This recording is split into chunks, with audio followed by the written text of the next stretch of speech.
করে ছাড়লো। ক্ষমতা কারোর জন্য ধ্বংসের কারণ, যেমন ফেরাউন আর নমরুদকে এই ক্ষমতাই তো ডুবিয়ে ছাড়লো। একইভাবে সবসময় সবার জন্য সবকিছু পারফেক্ট হয় না। কখনো কোনো কিছু বেশি পাওয়া ভালো, কখনো কোনো কিছু কম পাওয়াটা ভালো। এটা আল্লাহই ভালো জানেন কার জন্য কোনটা ভালো, কতটুকু উপযোগী, কি পরিমাণে উপযোগী। তো যার কারণে কখনো এমন হয় বান্দা আল্লাহর কাছে চাচ্ছে আজকে, আল্লাহ দিবেন হয়তো 5 বছর পরে, চাচ্ছে আজকে দিবেন হয়তো 50 বছর পরে, চাচ্ছেন আজকে দিবেন হয়তো আর দুনিয়াতেই না, দিয়ে দিবেন আখিরাতে। আপনি অবাক, কেন চাইলাম এখন, আল্লাহ এত পরে দিবে কেন, আমার তো এখন দরকার, পরে হলে কি হবে? না, পরে হলে আরো বেশি লাভ হবে। কিয়ামতের ময়দানে আমার আল্লাহ মিজানে যখন নেকের পাল্লায় আমল মাপবেন, ভালো আমল ও খারাপ আমল, ওই সময় বান্দা তো এক পর্যায়ে পেরেশান, হায় রে আজকে তো মনে হয় ধরা খায় গেলাম, আজকে তো আমার কপাল মনে হয় পড়েছে। হঠাৎ দেখবে আল্লাহ কি জানি রাখলেন তার নেক আমলের পাল্লায়, পাল্লা দেখে ভারী হয়ে গেছে, ছকটা দেখে লেগে গেছে, কপাল দেখে খুলে গেছে, সে পেরেশান। এগুলো আবার কি জিনিস তাকে জানানো হবে? এগুলো হলো ওই সমস্ত দোয়া, ওই সমস্ত দোয়া যেগুলো নগদে তোমাকে দেওয়া হয় নাই, আজকে 1000 গুণ সওয়াব বৃদ্ধি করে এটা তোমার পাল্লায়, নেকের পাল্লায় দিয়ে দেওয়া হয়েছে। বান্দা তখন চিন্তা করবে, হায় রে একটাও যদি নগদে না পেতাম, সবই বাকি থাকতো, কপাল তো আরো খুলতো, জান্নাতের সবচেয়ে আলা মাকাম হয়তো আমার নসিবে জুটতো। দুনিয়া যা পেয়েছি সেটা তো খতমই হয়ে গেছে, মোবাইল পাইলো শেষ, গাড়ি বাড়ি পাইলো শেষ, যা পেয়েছেন শেষ, কিন্তু আসল সুখের সন্ধানই তো আমার এখন জুটে গেছে। সে চিন্তা করবে একটাও যদি কবুল না হতো নগদে, সব যদি বাকি থাকতো আজকের জন্য, আমার লাভ তো আরো বেড়ে যেত। তো যার কারণে আল্লাহ কোরআনে জানিয়েছেন কখনো এমন হবে না বান্দা দোয়া করবে আর আল্লাহ তার দোয়ায় সাড়া দিবে না, হবেই না, অসম্ভব। ওয়াকাল রাব্বুকুম উদউনি আস্তাজিব লাকুম, রব বলে দিয়েছেন বান্দা আমাকে ডাকো, আমাকে আহ্বান করো, আমার কাছে দোয়া করো, তোমার দোয়া করতে দেরি, আমার কবুল করতে দেরি না। এমনকি দোয়া করবো না কেন, তোমার দোয়া করার কিছু নাই, তুমি আল্লাহর ব্যাপার, আল্লাহর সামনে দোয়া করা থেকে অহংকার বসতে মুখ ফিরায় রাখবা, এমন যদি হয়, ইন্নাল্লাযীনা ইস্তাকবিরুনা আন ইবাদাতি সায়াদখুলুনা জাহান্নামা দাখিরিন, যারা আমার কাছে দোয়া করা থেকে মুখ ফিরিয়ে রাখে অহংকার বশত, ওরা লাঞ্ছিত হয়ে, ধিক্কৃত হয়ে প্রবেশ করবে জাহান্নামে। আপনার বাচ্চাটাও যদি এমন হয়, সারাদিন চাইতো আপনার কাছে, আব্বা এটা দাও, ওইটা দাও, ওইটা দাও, ওইটা দাও, ওইটা দাও, বলতে বলতে মাথা গরম করে রাখতো, হঠাৎ করে কি জানি হলো, 1 সপ্তাহ ধরে, 2 সপ্তাহ ধরে, 1 মাস ধরে আপনার কাছে কিচ্ছুই চায় না। কখনো হয় না এমন? বাচ্চারা রাগ করে, বাচ্চাদেরও তো ইগো থাকে, তাদেরও তো আত্মমর্যাদাও থাকে, অনেক সময় আরো বেশি সেন্সিটিভ থাকে, আমাদের চাইতে আরো বেশি সেন্সিটিভ থাকে। বহুত বাচ্চা, ডেঞ্জারাস বাচ্চা, মাশাআল্লাহ, একদম দেখা যায় হালকা হালকা বিষয় এতটা মাইন্ড করে, এগুলো রাগ ভাঙানো পরবর্তীতে বিরাট যুদ্ধের ব্যাপার হয়ে যায়। আর এই জামানার বাচ্চা তো আরো আপডেট, এখন তো জেনজি ঠেলাই গোটা দেশ কাঁপছে। আর সেখানে এখন তো যে বাচ্চা যেগুলো আছে, সেগুলো হলো জেনারেশন আলফা, মানে জেড এর পরে আবার নতুন করে এবিসিডি শুরু হচ্ছে, জেনারেশন এ বা জেনারেশন আলফা। তাহলে এই জেনারেশন আলফারে মানুষ করা যে কি কঠিন, এগুলো নতুন নতুন আব্বা যারা হয়েছে আর হারে হারে টের পাচ্ছে। মুরব্বীদের তো আলহামদুলিল্লাহ যুগ শেষ, অর্থাৎ তাদের বাচ্চারাও এখন বড় হয়ে গিয়েছে, ঘরে নাতিপুতিও চলে এসেছে, কিন্তু ইদানিং যারা ট্যাবলেট ক্যাপসুল পাচ্ছে, এরা টের পাচ্ছে যে প্যারেন্টিং কারে বলে, আর বাচ্চা মানুষ করা যে কি জটিল একটা ব্যাপার বটে। বাচ্চা কাচ্চা কম, আগে তো 10টা 15টা 20টা পর্যন্ত মানুষের থাকতো, এখন বাচ্চা কাচ্চা কম, থাকে 1টা 2টা, কিন্তু 1টা 2টা ঠেলাই একদম এমন পেরেশানিতে থাকে, মনে হয় দুনিয়ার সবচেয়ে বড় কাজই মনে হয় তার বাচ্চা লালন পালন করা, আর বাকি সব এটা হলো তুচ্ছের সামনে। নাকি আমি মিথ্যা বলছি? এই জামানে এমন তো অনেক সময় এমন হয় যে বাচ্চারা খুব চাওয়াচাই করতো, হঠাৎ করে কিছু চায় না, আপনার দিকে আগ্রহ ভরে তাকায়ও না, আপনার প্রতি কেমন কেমন যেন একটু অনুরাগ দেখাচ্ছে, বিরাগ দেখাচ্ছে আপনার ব্যাপারে, তাহলে আপনি কি খুশি হবেন না টেনশনে পড়বেন? স্বাভাবিকভাবে আরে হলো কি, ওকে আমার কোন আচরণে কষ্ট পেলো, নাকি কোনো ভুল বোঝাবুঝি হলো? অন্যের বাচ্চা এমন করলে আপনার এটা পেরেশানি হবে না, আরো মেজাজ গরম হবে, এটা বেয়াদব, আপনার এরকম মনে হবে এটা একটা ব্যাধ হচ্ছে। কিন্তু নিজের বাচ্চার ক্ষেত্রে আপনার টেনশন লাগবে, আরে আমার এই আদরে বাচ্চাটা হঠাৎ করে এভাবে আমার থেকে মুখ ফিরায় রাখে কেন, আমার কাছে কিছু চাচ্ছে না কেন? তখন নিজে আকবেরে বলে, আব্বু কিছু লাগবে, দোকানে নিয়ে যায়, তুমি কিছু খেতে চাচ্ছ? ওই সময় যদি সে চায় ভালো লাগে, না চাইলে কেমন জানি মনে হয় কিনা আমার থেকে কি দূরে সরে গেল, দূরে। অনেক সময় বিয়ে শাদীর পরে ঝামেলাটা হয়, মানুষ অনেক সময় তখন এতটা বউ নির্ভর হয়ে যায়, এতটা বউ নির্ভর হয়ে যায়, মায়ের কাছে আর কিছু চায় না, অথচ মায়ের দিলটা তার ইচ্ছা জাগে, আরে মাঝে মাঝে বলবে বলবে একটু শীত এসেছে, আমার পিঠা বানায় দাও, আমাকে এই ভর্তাটা বানায় দাও, তোমার হাতের এই রান্নাটা খুব মিস করে, রান্না করে দাও। এভাবে বললে কি মারা নারাজ হয় না আরো খুশি হয়? খুশি হয় যে না, আমার ছেলে এখনো পর্যন্ত আমাকে বলে নাই, আমার মহব্বত তার দিলে আছে। আর যদি কিছুই না চায়, সবসময় কেমন একটু এড়ায় যায়, একটু অন্যদিকে ভাব করে রাখে, তখন চিন্তা করে এর পোলাটারে বিয়া দিয়া পুরাই বউ পাগল হয়ে এখন আর মা লাগে না, আমার আর দুনিয়া বেঁচে থাকার কি দরকার আছে। অনেক সময় মায়েরা কষ্ট পায় ভাবে। তো দুনিয়াতেই যদি এমন হয়, না চাইলে আপনজনেরা মাঝে মাঝে এটা কষ্ট পেয়ে যায়, চাইলে তারা এটাকে ভালো নজরে দেখে। সেখানে রব্বুল আলামিন, যার হাতে সবকিছু, দুনিয়া তো বাপের হাতেও কিছু না, মায়ের হাতেও কিছু না, কারো হাতে কিছু না, তারা তো জাস্ট ওসিলা, কোনো কিছুর মালিক না। কিন্তু সবকিছুর মালিক যিনি, সবকিছুর নিয়ন্ত্রক যিনি, তার কাছে যদি বান্দা কিছু নাই চায়, কোনোভাবে যদি দোয়া নাই করে, এর দ্বারা কি প্রমাণ হবে? এর দ্বারা তো এটা প্রমাণ হবে না তাকে অনেক ভালোবাসে, তার উপর অনেক আস্থা রাখে, বরং এটাই প্রমাণ হবে যে আল্লাহ তোমারে আর লাগবে না, দুনিয়া পাঠায় দিস, আপাতত তোমার কাজ খতম, তোমারে আর লাগবে না, আমার এখন নেতা লাগবে, আমার এখন অফিসার লাগবে, আমার এখন আত্মীয় স্বজন লাগবে, আমার এখন দুনিয়ার মানুষ হলেই চলবে, তোমার লাগবে না। এই জন্য দেখো সারাদিন সবার কাছে চায়া বেড়াই, কিন্তু তোমার কাছে কিছু চাই না। অথচ আল্লাহ যদি না দেন, পৃথিবীর কেউই তো দিতে পারবে না। ডাক্তারের মাথায় যদি আল্লাহ সঠিক প্রেসক্রিপশনটা ঢেলে না দেন, যত বড় ডাক্তারের কাছেই যান, সঠিক ওষুধ জীবনেও লিখতে পারবে না। সবকিছু নিয়ন্ত্রণ তো আল্লাহর হাতে। আল্লাহ যে কখন বান্দার দিল কোন দিকে ঘোরাবেন সেটা তো তিনিই ভালো জানেন। আরে কত বড় বড় নেতাও মাঝে মাঝে ডাব্বা মারে না, নির্বাচনে মারে না কেন? তার নজর করে আমার চাইতে বড় নেতা কে আছে, আমার চাইতে মানুষের কাছে বেশি জনপ্রিয় কে আছে। কিন্তু এই নজরও যদি বেশি চলে যায় মানুষের দিকে, বেশি চলে যায় নিজের যোগ্যতার দিকে, নজর যদি সরে যায় আল্লাহ থেকে, দেখা যায় কখনো এমন হয় একদিনের ব্যবধানে হিরো যায় জিরো হয়ে, একদিন আগে ছিল আসমানে, একদিন পরে নেমে আসে একদম মাটিরও নিচে। এমন কিছু কেলেঙ্কারি প্রকাশ পায়, এমন কোন ঝামেলা জড়া যায়, পুরো এক আসরের ঠেলায় ওর গোটা জীবনের অর্জন মুহূর্তেই ভেনিশ হয়ে যায়। সেভাবে হাইলে হলোটা কি তার মাথায় ধরে না। হয়েছে একটা, আল্লাহ নারাজ হয়েছে তোমার উপরে, এজন্য তুমি ভেবেছিলে আল্লাহরে বাদ দিয়ে ডানা মেলে উড়বা, কিন্তু ঘুরি তুমি যত উপরেই যাও না কেন, নাটাই তো অন্য কারো হাতে। নিচ থেকে টান যখন পড়বে, আসতে বেশি সময় লাগবে না। যত উপরে যাও না কেন, এটা ভাবার কারণ নাই, তুমি স্বাধীন হয়েছো, কারণ রশি বাঁধা আছে আরেক জায়গায়, টান পড়তে দেরি, নেমে আসতে দেরি না। এজন্য দোয়ার ব্যাপারে কখনোই গাফেল হওয়ার কোনো সুযোগই নাই। আল্লাহ কোরআনে বলেন, ওয়াইদা সাআলাকা ইবাদি আন্নী ফাইন্নী করিব। হে নবী, আপনাকে যখন বান্দারা, আমার বান্দারা জিজ্ঞেস করবে আমার ব্যাপারে জিজ্ঞেস করবে আমি কই আছি, আমি কোথায় আছি, আপনি খালি বইলা দিয়েন ফাইন্নী করিব, আমি বান্দার বড় নিকটে আছি, আমি বান্দার থেকে দূরে না, আমি বান্দার বড় নিকটে আছি। উজিবু দাওয়াতাদ দাঈ ইযা দাআন। আর যখন দোয়াকারী আমার কাছে দোয়া করে, আমি সঙ্গে সঙ্গে তার দোয়ায় সাড়া দিয়ে ফেলি। সুতরাং তারা যাতে দোয়াটা আমার কাছেই করে, আস্থাটা আমার উপরেই রাখে, তবেই তারা সঠিক পথ পাবে। তার মানে এটা ভাবার দরকার নাই আল্লাহকে আমার মতো পাপীর ডাক শুনবে। আরে আপনি আর কত বড় পাপী, 80 বছরের কাটটা কাফের বেঈমান নাস্তিকও যদি আমার আল্লাহর একবার খেলে আল্লাহ বলে ডাকে, ডাকতে দেরি হয়, রবের জবাব আসতে দেরি হয় না। এজন্য প্রত্যেক শুক্রবার, এই যে গতকাল গেল শুক্রবার, বাংলাদেশের প্রায় সব মসজিদে দেখবেন দ্বিতীয় খুতবার শেষে আমাদেরকে কোরআনের একটা আয়াত শোনায় দেয়, একটা আয়াত স্মরণ করায় দেয়। এটা আপনাদের সবার ইতিমধ্যে মুখস্থ হয়ে যাওয়ার কথা। ফাযকুরুনি, সবাই পারেন, ফাযকুরুনি আযকুরকুম। অর্থ কি? অর্থটা কি?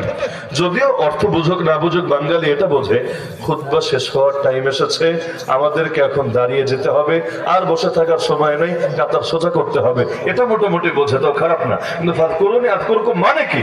ফাযকুরুনি মানে বান্দা তোরা আমার জিকির কর, আমাকে স্মরণ কর, ভুলে থাকিস না, আমার স্মরণ কর। আযকুরকুম, তোরা যদি আমার স্মরণ করিস আমিও তোদেরকে স্মরণ করব। একপাক্ষিক ভালোবাসার তো দাম নাই। আপনি একজনকে ভালোবাসতে বাসতে শেষ, কিন্তু সে আপনারা চেনেই না, সে আপনারা পাত্তাই দেয় না, এই ভালোবাসা দিয়ে কি হবে? জীবনে আর মিলন নসিবে জুটবে না। একইভাবে আপনি আল্লাহরে অনেক স্মরণ করেন, কিন্তু আল্লাহ আপনাকে স্মরণই করে না, তাহলে তো আর আপনার স্মরণটা একপাক্ষিক হয়ে গেল। এজন্য আল্লাহ বলছেন ফাযকুরুনি, আমার এখানে স্মরণ করে দেখ না, তোর স্মরণ করতে দেরি হবে, আমি তোকে স্মরণ করতে দেরি হবে না।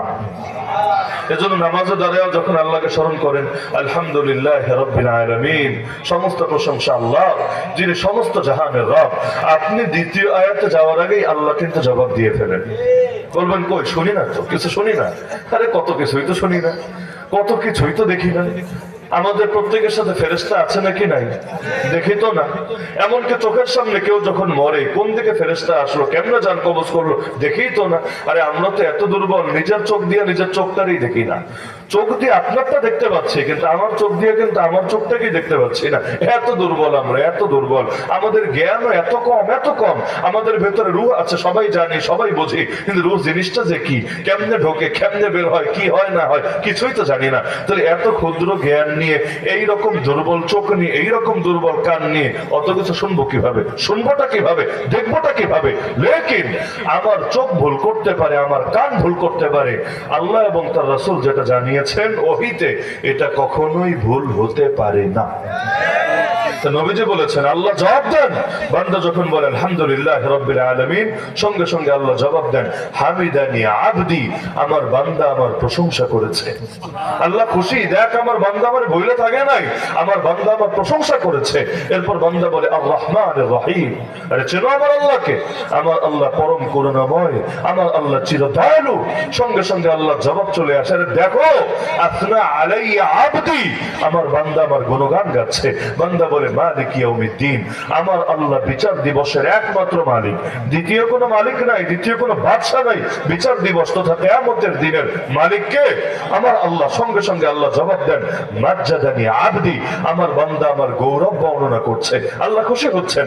এরপর বান্দা বলে ইয়াকা না'বুদু ওয়া ইয়াকা নাস্তাঈন, ইবাদত করি একমাত্র তোমার, দ্বিতীয় কারো না, সাহায্যও চাই একমাত্র তোমার কাছে। এই সাহায্য চাওয়াটাও কি দোয়া না?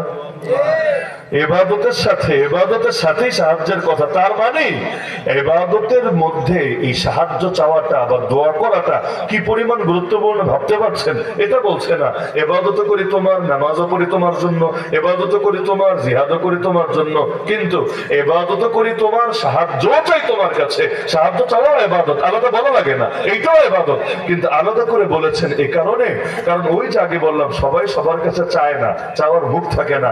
একজন আরেকজনের কাছে তখনই চায় যখন ভালো বোঝাপড়া আছে, মহাব্বত আছে, আস্থা আছে, নির্ভরতার সম্পর্ক আছে। তো বান্দা যখন আল্লাহর কাছেই চায় তখন আর বুঝতে বাকি থাকে না, সে একমাত্র আল্লাহরই মালিক হিসাবে স্বীকার করে। হাসবুনাল্লাহু ওয়া নি'মাল ওয়াকিল, নি'মাল মাওলা ওয়া নি'মান নাসির। তো বান্দা যখন ইয়াকা না'বুদু ওয়া ইয়াকা নাস্তাঈন বলে, আল্লাহ জবাব দেন, হাযা বাইনি ওয়া বাইনা আবদি ওয়া লিআবদি মাসআল, আরে এটা আমার মাঝে আর আমার বান্দার মাঝে।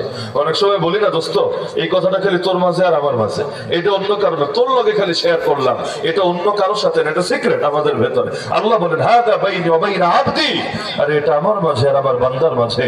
বান্দা যা চেয়েছে সব তার জন্য বরাদ্দ আছে। এজন্যই দেখেন না একদম লাস্টে গিয়ে আমরা আমিন বলি, ওয়ালাদ-দাল্লিনের পরে কি বলেন? আমিন আমিন। দোয়া টের পান না, তাও দোয়া। সূরা ফাতিহার মধ্যে দোয়া নাই? সূরা ফাতিহার 3 আয়াত জুড়েই দোয়া। ইহদিনাস সিরাতাল মুস্তাকিম থেকে শুরু করে ওয়ালাদ-দাল্লিন পর্যন্ত পুরোটাই দোয়া। আর শুরুতে যে 4 আয়াত পড়লেন, এটা হলো দোয়া কবুলের জন্য আল্লাহর একটু প্রশংসা করে নেওয়া। কারণ দুনিয়াতেও কারো কাছে কিছু চাইতে গেলে মানুষ কি করে? আগে একটু পাম্পটাম দিয়ে নেয়, তাই না? ধরেন কোন নেতারে আনলেন, কেন? মসজিদের জন্য একটু কালেকশন লাগবে, মাদ্রাসার জন্য একটু পয়সা বের করতে হবে। কারণ ডাইরেক্ট যদি বলে ওই ম্যাডাম নেতা টাকা দে, জিনিসটা কেমন হয়ে যায় না? এভাবে বললে দিবে, যদি চক্ষু লজ্জায় দেয় হয়তো সামান্য একটু দিবে, কিন্তু আপনি যখন তারে ফুলাতে ফুলাতে ফুলাতে ফুলাতে মোটামুটি একদম গ্যাস বেলুনের মতো আসমানে ছাইড়ে দিতে পারবেন, মানে এইরকম নেতা নাই দুনিয়াতে, এক পিসি আছে, এবং সেইটা এখানের জন্যই বরাদ্দ আছে। একদম তার ইচ্ছা মতো পাম্প দিতে দিতে একদম পুরো আলা লেভেলে নিয়ে যাবেন। তখন যদি আপনার কাছে মানে নেতার কাছে কিছু চায়, নেতা না করবে কোন মুখে? অন্তত নিজের ইজ্জত বাঁচানোর জন্য, না হলে এতক্ষণ এত উপরে উঠাইলো, এখন তো কাটা একটা ঢোকায় একদম বাতাস বের করে দিবে, মুহূর্তের মধ্যে পাংচার হয়ে আবার জমিনে পড়বে। সে চিন্তা করে না, আমাদেরকে যেহেতু এত ভালোবাসে, এত পাম মেরেছে, একটু তো মুখটা রাখাই লাগে। বাসায় গেলেন মাহফিল শেষে, দেখলেন আপনার গিন্নি সাহেবা, আপনার বেগম সাহেবা মাশাআল্লাহ আজকে পুরো একদম নতুন বউয়ের মতো করে সেজেছে, এবং প্রচুর পরিমাণ রান্না বান্না হয়েছে আপনার জন্য, জামাই আদরের মতো আর কি, একদম প্রচুর পরিমাণ রান্না বান্না। আপনি অবাক, কিরে আজকে আমার কপাল খইলা গেল, কাহিনী কি? ঘরে কোনো মেহমান আসবে না? আপনাকে বোঝানো হলো কোনো মেহমান না, এটা স্পেশাল আপনার জন্য। আপনি তো পেরেছেন, কাহিনীটা কি? কিছু না কিছু একটা তো আছে, এমনি তো হওয়ার কথা না। এরপর মনে করেন আপনার সুন্দর করে আপ্যায়ন করলো, সব বেড়ে বড়ে দিল, এরপর আপনি কত ভালো ভালো, কত মহান, কত কিউট, কত সুন্দর, সব একদম আধা ঘন্টা আপনার পুরো পামটাম দিল। লাস্টে গিয়ে বললো আমার আসলে এই জিনিসটা লাগবে। তখন না করবেন কিভাবে? এত সময় পর্যন্ত ফুললেন, এখন একবারকে না করবেন কিভাবে? না করা তো মুশকিল। তখন তো দুনিয়া তো মানুষ মানুষের কাছে চাইতে গেলে আগে একটু প্রশংসা করে নেয় না? স্বাভাবিক এটা, আগে একটু প্রশংসা করে নেয়। গালি দিয়ে তো আর চাওয়া যায় না, গালি দিয়ে চাওয়া যায় না, প্রশংসা করে চাইতে হয়। এজন্য আল্লাহর কাছে দোয়া করতে গেল হাতটা তুইলে আল্লাহ এটা দাও, এটা দাও, এটা দাও, এটা দাও, এটা দাও, এভাবে আদব না। আদব হল আগে একটা আল্লাহর প্রশংসা করে নেন। এজন্য আলহামদুলিল্লাহ রাব্বিল আলামিন প্রশংসা, আর রহমানির রহিম প্রশংসা, মালিক ইয়াউমিদ্দিন প্রশংসা, ইয়াকা না'বুদু ওয়া ইয়াকা নাস্তাঈন এটাও একরকম প্রশংসা, নিজের গোলামের স্বীকৃতি দিয়ে একরকম প্রশংসা। এরপরে গিয়ে দোয়া। কেউ জানাজা পড়তে গেলেও কি করি? প্রথমে একদম আল্লাহু আকবার বলেই দোয়া শুরু করি না, বরঞ্চ আগে প্রশংসা। সানা মানে প্রশংসা, সুবহানাকাল্লাহুম্মা বিহামদিকা এই পুরোটা বলে প্রশংসা। এরপর নবীর শানে দুরূদ, আল্লাহরে খুশি করলাম, এরপর নবীর শানে দুরূদ পড়লাম। এরপর গিয়ে আমার দোয়া আল্লাহুম্মা গফির লিহাইয়িনা ওয়া মাইয়িতিনা ওয়া শাহিদিনা ওয়া গায়িবিনা। ওই দোয়ার আগে যদি বান্দা নবীর শানে দুরূদ পড়ে নেয় আর আল্লাহর প্রশংসা করে নেয়, আল্লাহ ওই দোয়া ফিরায় না।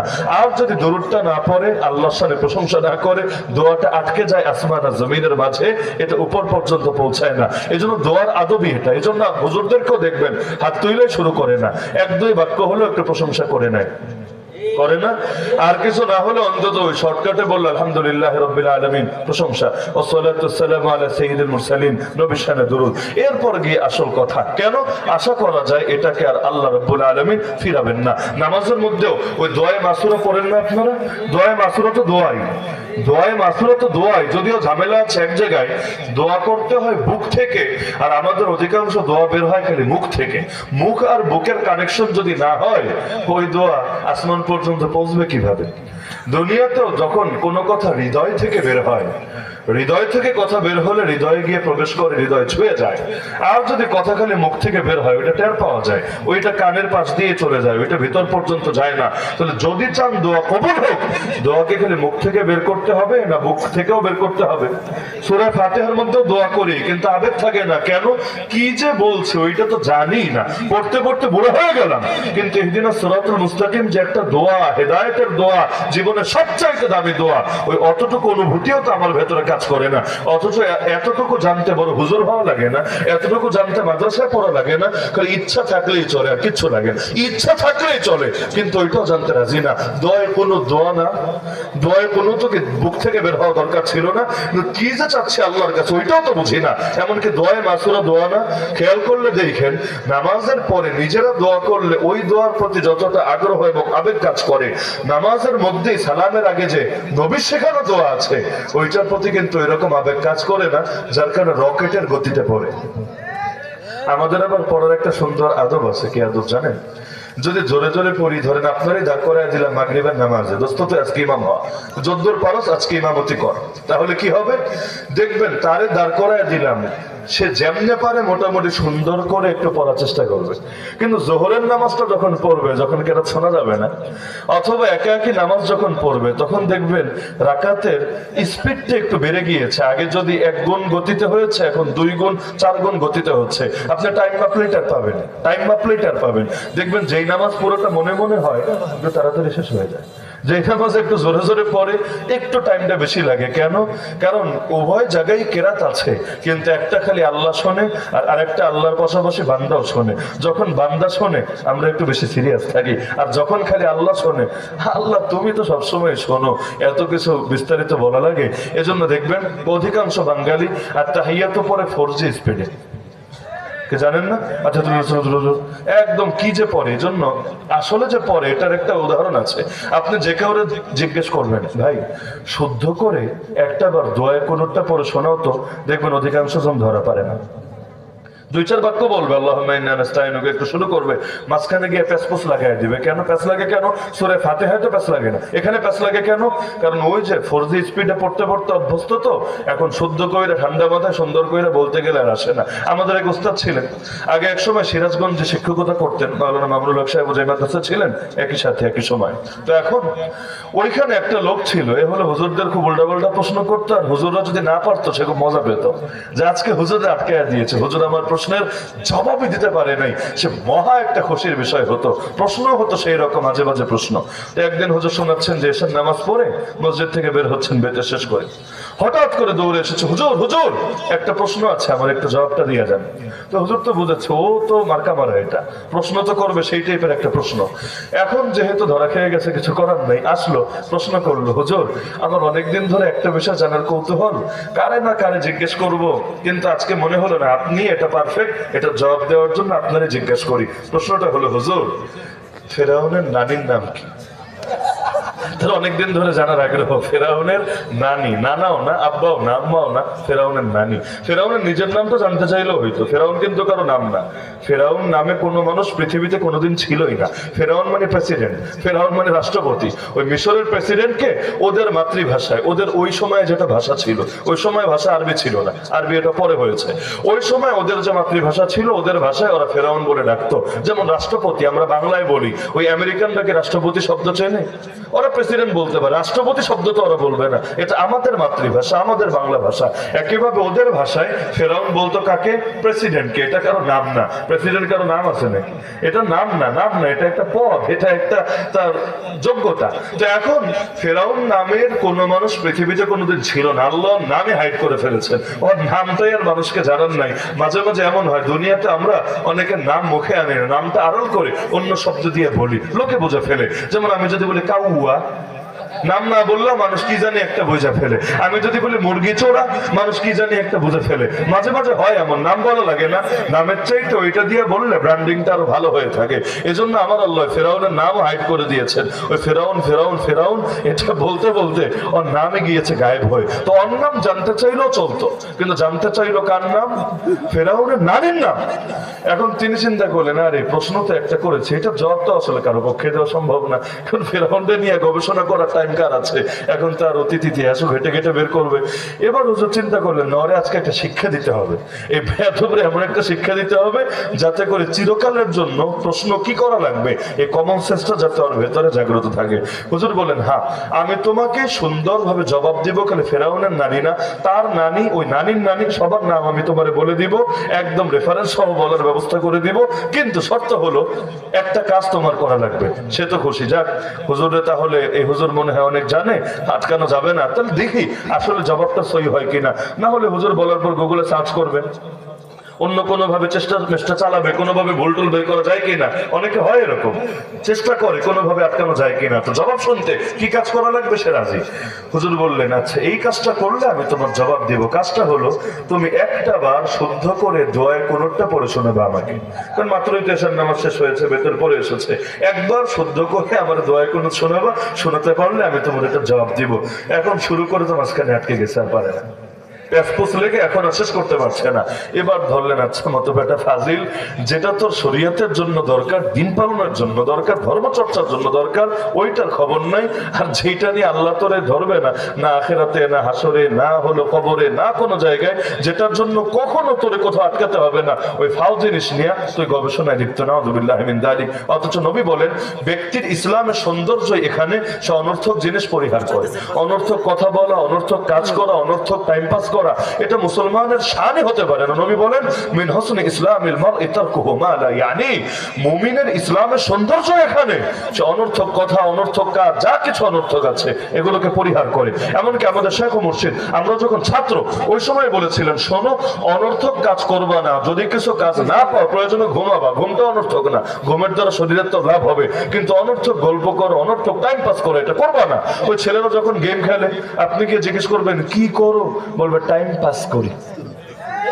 কমন জবাব না, টাইম পাস করি, মানে আল্লাহ অনেক অতিরিক্ত অনেক টাইম দিয়ে দিয়েছে, ওর জীবনে এটা না হলেও চলতো, এরপর আল্লাহ বোঝেনি আর কি একটু বেশি টাইম দিয়ে দিয়েছে, এখন কি করবে, পাস করে করে করে করে শেষ করে দিবে। নাউযুবিল্লাহ, এই টাইপের চিন্তা অনেকের ভেতরে নাই, অনেকের ভেতরে নাই। কেমন জবাব, মুসলমান টাইম পাস করে দিবে, মানে টাইমটা তার কাছে একটা বেহুদা জিনিস, জাস্ট এইটারে পাস করে দিতে পারলেই কামিয়াবি। এইটাই যদি হয় চিন্তা। ওয়াল ফাজর ওয়াল আসর, এই যে কোরআনে বিভিন্ন জায়গায় আল্লাহ সময়ের কসম খেলেন, সময়ের কসম খেলেন, আল্লাহ যেই জিনিসের কসম খান ওই জিনিস কত দামি ভাবতে পারেন?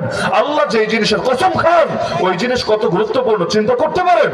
আমরা তো আল্লাহর নামে কসম খাই, আর আমাদের জন্য আল্লাহ ছাড়া কারো নামে কসম খাওয়া জায়েজই নাই, কারো নামে কসম খাওয়া জায়েজ নাই। এমনকি নবীর নামেও কসম খাওয়া যাবে না, পীরের নামেও কসম খাওয়া যাবে না, এমনকি তোমার প্রেমের কসম, ভালোবাসার কসম, জীবনের কসম এগুলো যাবে না।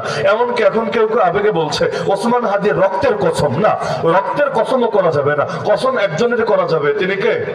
আল্লাহ, একমাত্র আল্লাহ, একমাত্র আল্লাহ, দ্বিতীয় কারণ না। এমনকি কোরআনের কসম করাও নিষেধ, কোরআনের কসম, কোরআনের কসম এটাও নিষেধ। কসম করবে একমাত্র কার?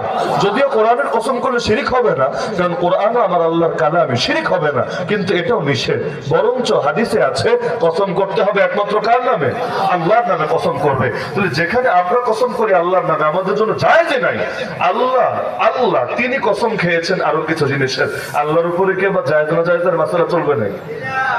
আল্লাহর জন্য এটা জায়েজ এটা না জায়েজ সেরকম মাসালা চলবে নাকি?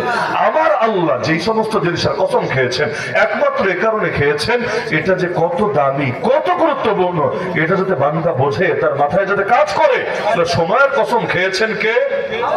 এক জায়গায় না, বহু জায়গায়। ওয়াল আসরি ইন্নাল ইনসানা লাফি খুসর, শোনেন নাই? ওয়াল ফাজরি ওয়া লায়ালিন আশর, শোনেন নাই? এরকম কত জায়গায় আল্লাহ সময়ের কসম খেয়েছেন। ওয়াল ওয়াক্তু আনফাসু মা উনিতা বিহিফযিহি ওয়া আরাহু আসহালা মা আলাইকা ইয়াদিউ।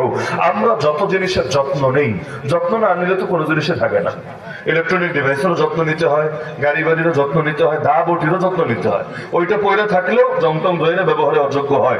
এমনকি সম্পর্কেরও যত্ন নিতে হয়, টাইম না দিলে ওইখানেও ঝামেলা লেগে যায়। সবকিছুর যত্ন নিতে হয়, সবকিছুর যত্ন নেই। কবি বলেন তুমি তো বহু কিছুর যত্ন নাও, তো সবচেয়ে দামি যে জিনিসের যত্ন নেওয়া দরকার ছিল সেটা হলো সময়, সেটা হলো সময়। কারণ একটা মিনিট গেল জীবনের একটা অংশ হারায় গেল। ওই মোমবাতি যেমন জ্বলতে থাকে আর গলতে থাকে, একদিকে জ্বলে আর একদিকে গলে, একইভাবে সময় যেতে থাকে আর জীবন ফুরাতে থাকে, মৃত্যু আমাদের বড় কাছে চলে আসে। আমরা তো ভাবি বয়স বাড়ছে, অথচ আল্লাহ আমাদের যা কিছু দিয়েছিলেন ওইটা ধীরে ধীরে কমতে কমতে কমতে সামান্যই হয়তো বাকি আছে। তাহলে সময়টা যদি মানুষ ফালতু জিনিস মনে করে, ওই ব্যক্তির জিন্দগিতে পরিবর্তন আসবে কিভাবে? আল্লাহ হেফাজত করুক। তাহলে দোয়ার গুরুত্ব আছে নাকি নাই? আমরা তো জীবনের অনেক সময় বড় বড় সিদ্ধান্ত নিয়ে ফেলি দোয়া ছাড়া, বড় বড় সিদ্ধান্ত, বিয়ে শাদী, ব্যবসা বাণিজ্য, চাকরি, বিদেশ যাওয়ার ভিসা অ্যাপ্লাই, বহুত বড় বড় কাজও আমরা করে ফেলি দোয়া ছাড়া। অথচ আল্লাহ নবী এগুলোর জন্য আলাদা দোয়া পর্যন্ত শিক্ষা দিয়েছেন। ইস্তেখারার দোয়া নাম শুনছেন না জীবনে? নাম শোনেন নাই? অধিকাংশ জানেই না ইস্তেখারার নামাজ কেমনে পড়ে। এখানে নবী কি দোয়া শিক্ষা দান করেছেন, বহু কিছু সমাজ থেকে মরে যাচ্ছে, হারায় যাচ্ছে। চন্দ্রগ্রহণ হয় কখনো শুনেছেন? হয়তো দেখেছেন অনেকে। সূর্যগ্রহণ হয় জীবনে শুনেছেন? শুনেছেন। তো চন্দ্রগ্রহণেরও নামাজ আছে, সূর্যগ্রহণেরও নামাজ আছে, সুন্নত নামাজ, নবী শিক্ষা দেওয়া নামাজ। ওই আমলটা আমাদের কুমিল্লায়, তিতাসে সব জায়গায় খুব আছে, তাই না? অধিকাংশ যদি আমি বলি জীবনে একটা বার চন্দ্রগ্রহণের নামাজ পড়েছেন কে হাত তোলেন, অথবা একটা বার সূর্যগ্রহণের নামাজ পড়েছেন কে হাত তোলেন। আমি তুলতে বলছি না, এমনি যদি আমি প্রশ্নটা করি দেখবেন এমনও হতে পারে একটা হাত হয়তো উঠবে না, এমন হতে পারে। নবী কি ফাও জিনিস শেখায় গেলেন আমাদেরকে, অনর্থক জিনিস দিয়ে গেলেন আমাদেরকে? নবী সুন্নাত সালাতুল হাজত, বিপদে পড়লে বান্দা আল্লাহর কাছে 2 রাকাত নামাজ পড়ে একটু নিজের হাজতটা কামনা করবে। কারণ আল্লাহ কোরআনে বলেছেন সাহায্য চাইবা 2 জিনিসের মাধ্যমে। 1 নম্বরে অধৈর্য হবা না, সবর করবা, আর 2 নম্বরে নামাজ পড়বা। ইস্তাঈনু বিস-সাবরি ওয়াস-সালাহ ইন্নাল্লাহা মা'আস সাবিরিন। আল্লাহ বলে দিয়েছেন, একাধিক জায়গায় বলেছেন সবর আর নামাজের মাধ্যমে আল্লাহর কাছে সাহায্য চাইতে। অথচ আমরা সাহায্য চাই 2টারে বাদ দিয়ে, সবরও নাই, অধৈর্য হয়, মুহূর্তের মধ্যে অধৈর্য হয়। এমন হয় মাঝে মাঝে আল্লাহর নিয়ে খারাপ কথা বলে ফেলে। গ্রামাঞ্চলে দেখবেন বাচ্চা মারা গিয়েছে, মহিলা কাঁদতে কাঁদতে বলা শুরু করেছে, আল্লাহ কি আর কাউরে পাইলো না, আমার কোলটারে খালি করতে হইলো। বলে না এই জাতীয় কথা, বলে না? অথচ যদি জ্ঞান ঠিক থাকে, সেন্স ঠিক থাকে, আর বুঝে এই কথাটা বলে, বেঈমান হতে আর দ্বিতীয় কোনো কথা লাগবে না, এক কথাই যথেষ্ট ঈমান শেষ করার জন্য। আবার এই কথা বললে যদি বাচ্চা ফেরত আসতো তাহলে হয়তো একটা ব্যাপার ছিল যে